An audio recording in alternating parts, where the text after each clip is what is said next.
Olá, meus amigos, eu sou o Dr. Guilherme Almeida e estamos aqui mais uma vez para o Papo MedCode, aquele podcast do seu aplicativo MedCode que vocês já se acostumaram a ver todas as semanas, com um tema super relevante e legal para vocês aprenderem das diferentes especialidades médicas. Essa semana eu estou de volta aqui com a doutora Adriana de Matos, né? Vamos falar sobre um outro tema super quente, tenho certeza que vai bombar aí as visualizações, vocês vão mandar um monte de pergunta para ela depois, ela vai ter que fechar um dia de consultório só para responder vocês, né? Vamos falar de endometriose.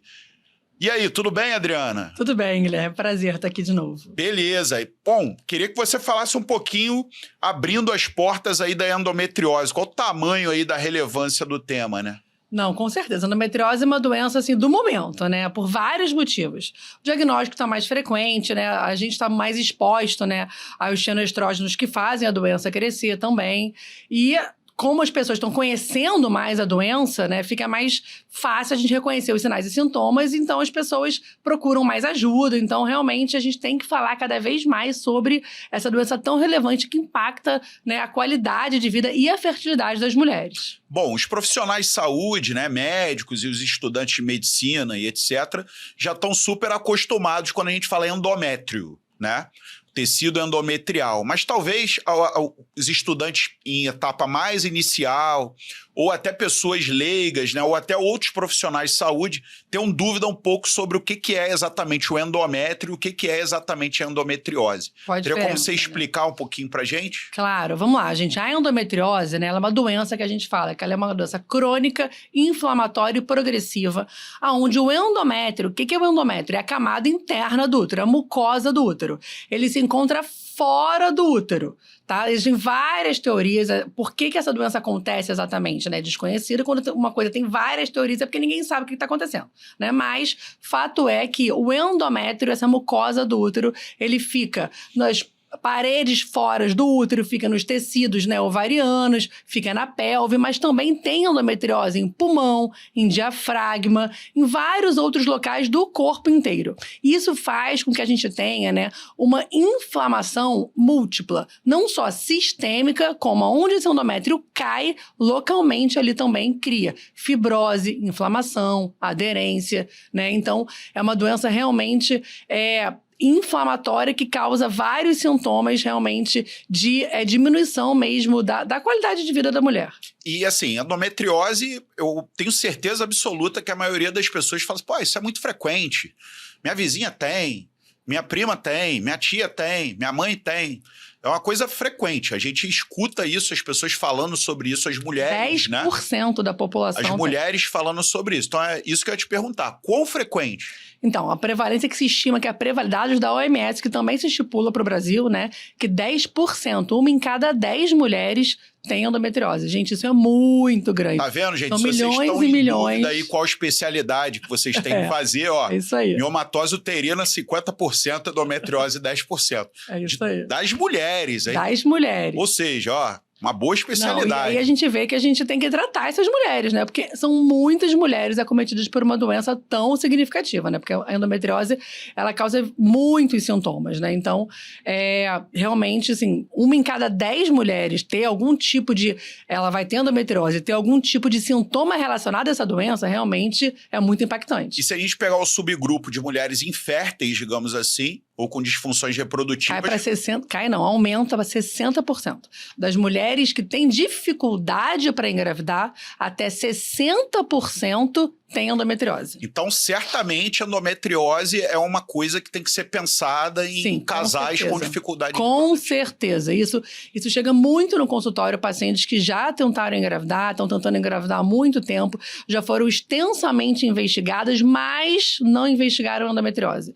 Isso realmente é uma falha. A gente precisa investigar a endometriose em casais que estão tentando engravidar e não estão conseguindo. Porque nesse subgrupo, a taxa a prevalência de endometriose é realmente muito maior, né? Muito maior. Bom, pessoal de casa aí, nossos colegas médicos, né, residentes, até profissionais de saúde, devem estar se perguntando, né? Pô, como que o tecido endometrial que está ali dentro da cavidade uterina vai parar no pulmão? A doutora falou pulmão, é isso mesmo? vai parar na pele, vai parar no intestino, no ovário. Aí você falou que tem teorias, né? Então, você pode falar de algumas, sim, assim? Com certeza, né? A mais comum, assim, que é mais fácil, mas que a gente hoje em dia acha que é a menos importante, seria, né, a teoria de Sampson, que é a teoria da menstruação retrógrada, que é quando a gente menstrua, né, obviamente, um pouco desse sangue volta pelas trompas e cai na pelve. Essa teoria, obviamente, é mais fácil da gente entender, né, e ali ficaria, junto com essa menstruação...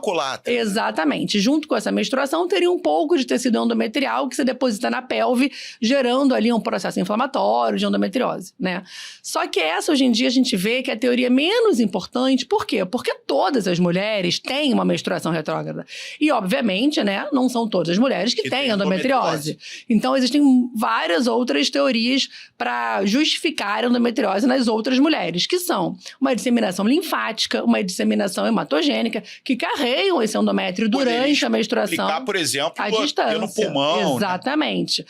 Além disso, uma metaplasia celômica, que é a transformação, né, dos células totipotenciais em outros órgãos que a gente tenha, né? Essas células se transformariam em endométrio, como são os tumores, né? A gente começa a ter tumor porque essas células sofrem mitose e acabam virando outras células. Então, realmente, essas transformações podem acontecer de células em endométrio em outros locais, né?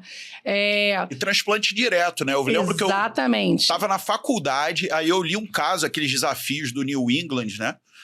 Do caso de uma mulher que tinha sido operada, eu não lembro se foi uma esterectomia ou se foi uma cirurgia propriamente da endometriose, mas ela começou a apresentar, durante os ciclos menstruais, edema e dor na cicatriz operatória. Isso é comum em cesárea, né? A cesárea é também uma cirurgia muito comum no Brasil, né?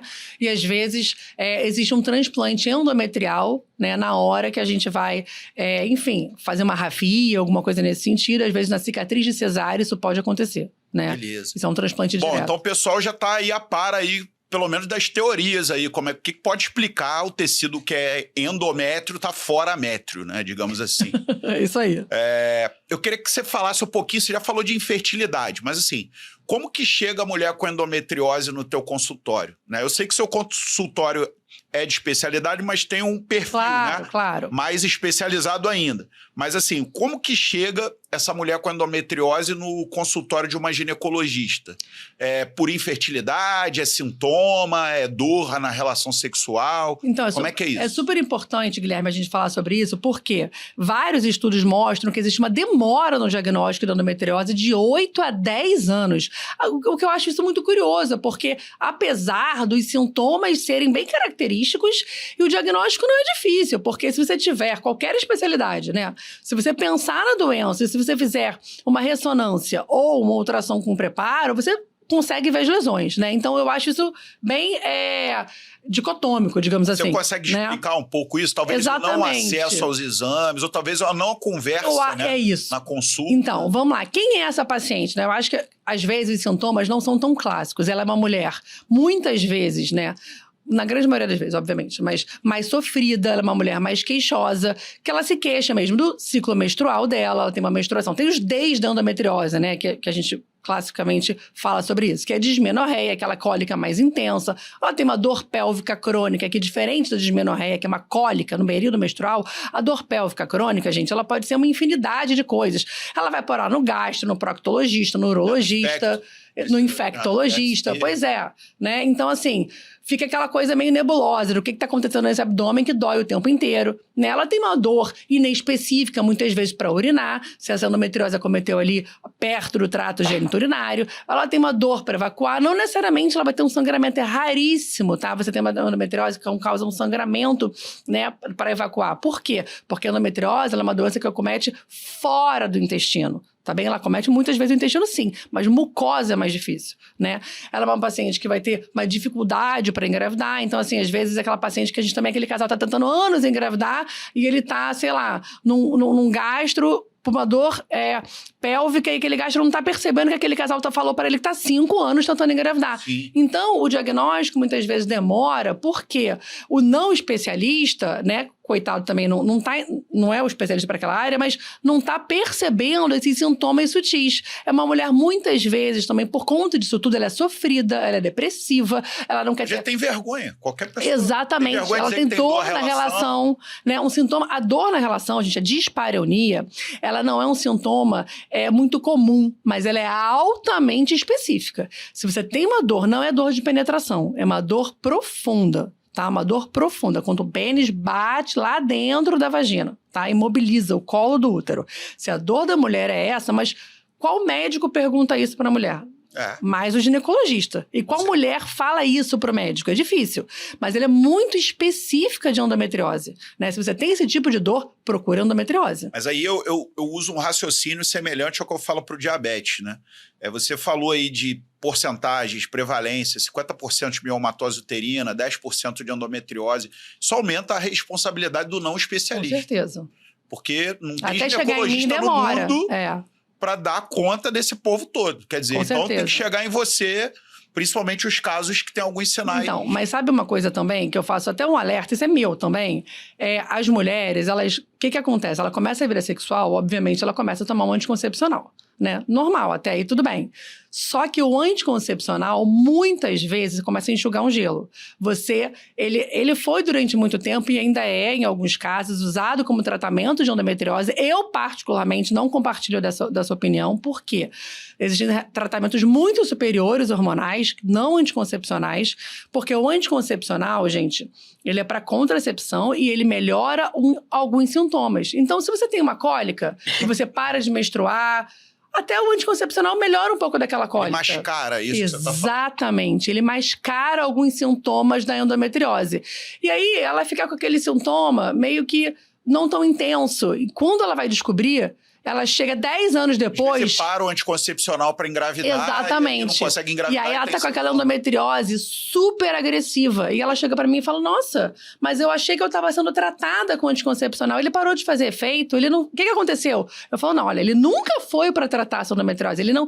Uma medicação que não atinge o cerne da doença, não é para tratar. Ele trata um sintoma, está tratando uma pneumonia com uma dipirona. Melhorou sua febre, mas não tratou a infecção. Mal comparando é o que o anticoncepcional está fazendo com a endometriose. Perfeito. Bom, você falou que algumas dessas mulheres são assintomáticas ou oligossintomáticas. Outras têm sintomas mais claros, né? Sim. Mas como é que é o diagnóstico, né? Quando a mulher chega com uma queixa, você vai pedir exames e vai correr atrás. Mas assim, e na rotina? Como é que você acaba descobrindo essa endometriose? Eu fiz a mesma pergunta na semana passada para miomatose uterina, né? Como é que isso acontece? Então, se a paciente chega no seu consultório, você suspeitou, ou porque ela tem uma dor na relação, ou porque ela tem uma menstruação excessiva, ou porque ela tem uma dor pélvica, ou porque ela tem uma dificuldade para engravidar, obviamente a gente, né, tem que examinar a paciente, né? O toque para o ginecologista, igual eu falei semana passada do mioma, o toque para o ginecologista, você tem um olho no dedo, não tem jeito, né? O meu dedo é altamente treinado, não tem jeito. Você vê se esse útero, se ele tá fixo, porque a endometriose, ela causa muita fibrose, né? Apesar da endometriose poder atingir o corpo todo, ela atinge principalmente a pelve. Então a fibrose, ela fica mais ali entre o útero, ovário, um pouco na trompa, no septo reto vaginal, um dos principais locais ali da fibrose e endometriose. Aquilo ali é altamente acessível ao toque bimanual do ginecologista. Então eu sinto ali se ela vai ter dor no toque. O toque vaginal, de um modo geral, não é para sentir dor. Pode sentir um incômodo leve, né? Mas tem uma fibrose, eu sinto que você tem fibrose, eu sinto que você tem, a gente chama de corda de violino, a gente sente se o útero tá móvel, a gente sente um monte de coisa no exame ginecológico, para começar. Né? Se eu suspeito também, eu tenho que fazer um exame radiológico. Quais são os principais exames radiológicos, né? Eu gosto muito da ressonância magnética da pelve, sempre com preparo intestinal. O exame sem preparo intestinal, ele fica um exame pobre para o radiologista ver, tá? Então, realmente tem que ter. E também existe o ultrassom transvaginal com preparo intestinal, e aí tem que ser para locais bem selecionados, né? Não é aquele ultrassom transvaginal simples e básico, esse não vê endometriose, não vê. Tem que ser realmente um local que faça um mapeamento de endometriose por ultrassom transvaginal com preparo intestinal. É um outro tipo de ultrassom. Certo. E o papel, assim, em relação à laparoscopia, né? Em relação à forma de diagnóstico, estadiamento, né? Isso é um exame posterior, como é que Vamos lá. isso está encaixado na propedêutica aí da... Tá. Antes de eu falar, eu vou falar só do CA-125, que eu não citei, você nem me perguntou, Isso, mas porque verdade. as pessoas também me perguntam. O CA-125, ele é um marcador tumoral que a gente não usa para diagnóstico, tá, Guilherme? Vamos deixar claro aqui, já que tem muito médico escutando a gente. É tão repetido, né? É isso. A gente não faz diagnóstico, tá? A gente pode depois fazer para critérios de tratamento, mas para diagnóstico a gente não faz mais. Diagnóstico, né? Isso, exatamente. A laparoscopia a gente também não faz para diagnóstico. Em raríssimos casos, né? Aquela paciente que eu acho que tem endometriose, tem queixa de endometriose, ela provavelmente no ultrassom ou na ressonância, né, não deu nada de endometriose, eu continuo achando pela clínica dela que ela tem uma endometriose e aí vai ser uma endometriose peritoneal, porque para aparecer no exame de imagem tem que ter uma profundidade de 5 milímetros, senão não vê no exame. Então, às vezes ela tem uma endometriose, tem dor, tem infertilidade, tem um monte de coisa, mas ela tem uma endometriose peritoneal. E a endometriose ela é uma doença que ela tem uma dissociação entre a gravidade da doença e a clínica do paciente. Não é quanto mais grave, pior a clínica. Isso não acontece na endometriose. Pelo processo inflamatório, pela gênese ali dos nervos que vão se formando. Então, é uma coisa específica da endometriose. Então, às vezes ela tem uma endometriose muito sintomática, que eu faço um exame radiológico, faço um exame clínico. Nada. Pois é. Aí eu falo, gente, mas será que é? Será que não é? Nesse caso muito específico, muito pontual, muito individualizado, eu até posso lançar mão de uma laparoscopia como diagnóstico, mas nesse caso eu não gosto nem de falar esse nome, diagnóstico. Eu tenho que ir para essa laparoscopia já pensando num tratamento dessa endometriose. Laparoscopia não é mais exame diagnóstico, ela é 100% tratamento. Por que eu tô falando isso? Porque se você tá pensando que essa paciente tem endometriose, vá armado. Já vá com todo o seu arsenal terapêutico para tratar. Eu falo isso porque em laparoscopia, muitas vezes, a gente tem que pedir uma série de OPMS, que é órtese, próteses, materiais especiais, que são pinças que o convênio tem que autorizar, a gente tem que pedir previamente, não é chegar lá no escuro, vou ver qual é. Se tiver uma endometriose, vou fazer uma biópsia aqui, uma biópsia ali, depois eu trato. De jeito nenhum, isso é um malefício que você faz para o seu paciente. Então, o tratamento é feito por cirúrgico, é por laparoscopia, com certeza, né? Mas diagnóstico, não. Só especificamente nesse caso, mas aí você já vai fazer o CNTreat, que a gente fala, né? Que é o diagnóstico e tratamento ao mesmo tempo. Não sei se ficou claro aqui para você. Sim, ficou bastante claro. E aí a gente já pode até avançar para falar de tratamento, né? Assim, a gente sabe que tem algumas modalidades de tratamento, cirúrgicas, não cirúrgicas. Existe algum caso em que você não faz nenhum tipo de tratamento, só acompanha? Qual caso que você pensa em algum tratamento hormonal? Você já tinha falado de anticoncepcional, análogo de GnRH, aqueles moduladores seletivos de receptor de progesterona, progestágeno. E qual que você vai para a cirurgia? Então, assim, rapidamente falando, assim, as janelinhas que a gente indica cirurgia e que a gente não indica cirurgia, né? Para indicar cirurgia, existem critérios enormes, mas assim, se você tem falha de tratamento clínico... Você é refratário. Exatamente. Tentou tratar clinicamente, não melhorou, continua com dor. Já é uma indicação de que você vai se beneficiar da cirurgia, né?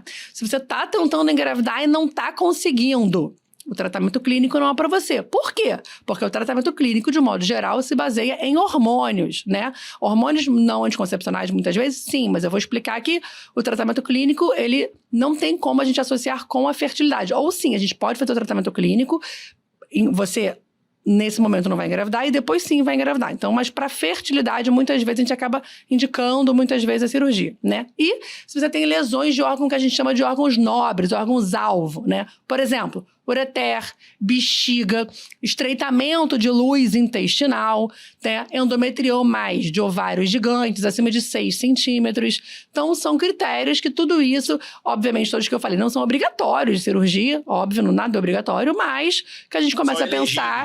Exatamente, que a cirurgia vai te beneficiar. E quando eu falo cirurgia, são cirurgias para especialista. Tá? Não é para qualquer um, tem que saber com quem que você vai operar. Cirurgia de endometriose, a gente não cauteriza as lesões, Guilherme, tá? Isso é no passado. E às vezes tem coisas inesperadas, né? Nessa com cirurgia. certeza. Às vezes Quase sempre. Quase sempre, exatamente.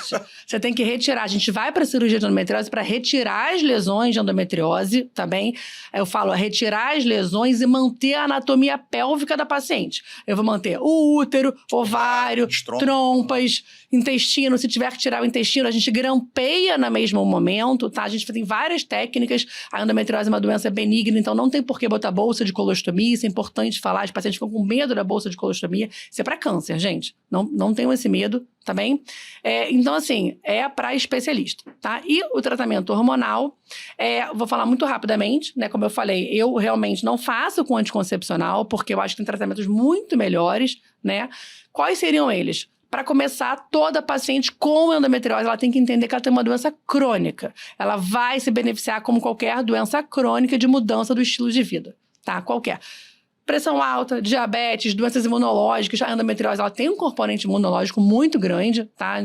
Depois pode falar um pouco sobre isso em outro podcast, porque isso é super interessante. O componente imunológico que a doença causa, né? Então, ela tem que ter realmente uma mudança de estilo de vida, fazer atividade física. Toda minha paciente de endometriose, ela tem que ir para o nutricionista, eu encaminho. Eu tenho várias nutricionistas parceiras, então elas são encaminhadas para nutrição, tá? Nutrição anti-inflamatória, isso faz super importante. O uso de antioxidantes são importantes, né? E os progestágenos me ajudam muito. Aí, quando a gente fala progestágenos, você que é endocrino sabe que é um mundo, né? A gente não pode falar de progestágenos como se fosse tudo igual. Eles, pelo contrário, existe um confundimento até no meio médico. Antigamente, todo mundo falava só na medroxiprogesterona. Exatamente. E como se fossem todos iguais, né? Sim, sim. Como se o Trogestan fosse igual ao Dienogest, fosse igual a gestrinona polêmica, que também eu gosto muito, mas não é para todo mundo. Enfim, a gente tem que entender que os progestágenos, eles têm ações totalmente diferentes. Umas são sintéticas, outras são mais naturais, enfim, né? São idênticas. Então, mas você tem que saber usar os progestágenos a seu favor. E a endometriose, como uma doença estrogênio dependente, ela se beneficia muito dos progestágenos, tá? Então, qual assim... Meu elegível? Digamos assim. Então, o que eu mais gosto, hoje em dia... Eu não gosto... O que eu mais uso na minha prática, mas tem que saber usar, tem que... perfil da paciente, não é para todo mundo, tá? Mas assim, o que acaba sendo mais comum, assim, no que você acaba... Eu uso muito a gestrinona. Gestrinona. Não, forma de... Usa como implante? Vaginal. Eu uso vaginal. Não uso oral, nunca uso oral. Acho que o oral não tem uma metabolização legal. Caro, e você aumenta muito... E eu acho que você aumenta muito o efeito colateral. Sem aumentar... o efeito terapêutico, tá? Para vaginal, eu acho ele excelente para endometriose. Esses moduladores seletivos de receptor de progesterona têm sido usados efetivamente? Não tanto, né? Eles vieram como se fossem uma grande coisa, mas acabou que não... não tiveram tantas respostas. A informação que eu tenho não tiveram tantas respostas. O GNRH a gente usa em casos mais heróicos, digamos assim. Por quê, gente? Eles são bons, são muito bons. Lá fora eles usam muito, né? Só que a gente tem uma preocupação muito grande. Eu tenho muitos pacientes de fora que são brasileiras, moram fora, vêm do Brasil. Ontem mesmo eu operei uma paciente que veio da Austrália. Por quê, gente? Porque lá fora eles não se preocupam com a qualidade de vida, né? Sim. E aí ele é ótimo, né? Você acaba com o estrogênio, com a progesterona, com tudo. E com a endometriose, com tudo. Mas é uma castração química. Então não é que ele não funcione, tá? O Zolodex, a gozerelina, tudo isso funciona muito. Mas a custo de uma osteoporose, de uma qualidade de vida muito ruim para paciente. Então a gente deixa ele para casos muito... difíceis, de difícil manejo, com um custo também que eles têm. Eu vejo você tentando evitar até a cirurgia, né? Acontece isso? Não você na minha evoluir prática. na propedêutica, por exemplo, você está usando aí uma... Eu sou mais a favor da cirurgia, Guilherme. Você bypassa, mas às vezes tem algum Sim, paciente tem uma restrição à cirurgia. Isso, aí com certeza. Aí com certeza. Risco cirúrgico por algum motivo. Com certeza, né? sim, aí sim. Mas se não, eu prefiro... eu faço parte de uma equipe... muito menos usado muito aqui, menos. Né? Muito menos. Mas de modo geral, tá? No Brasil não se usa muito. Perfeito. Tá? Bom, acho que a gente falou bastante aí de endometriose, né? Então, gostaria de agradecer mais uma vez a Adriana. Semana que vem ela vai estar de volta com a gente. Então, um forte abraço e até lá. Tchau, tchau.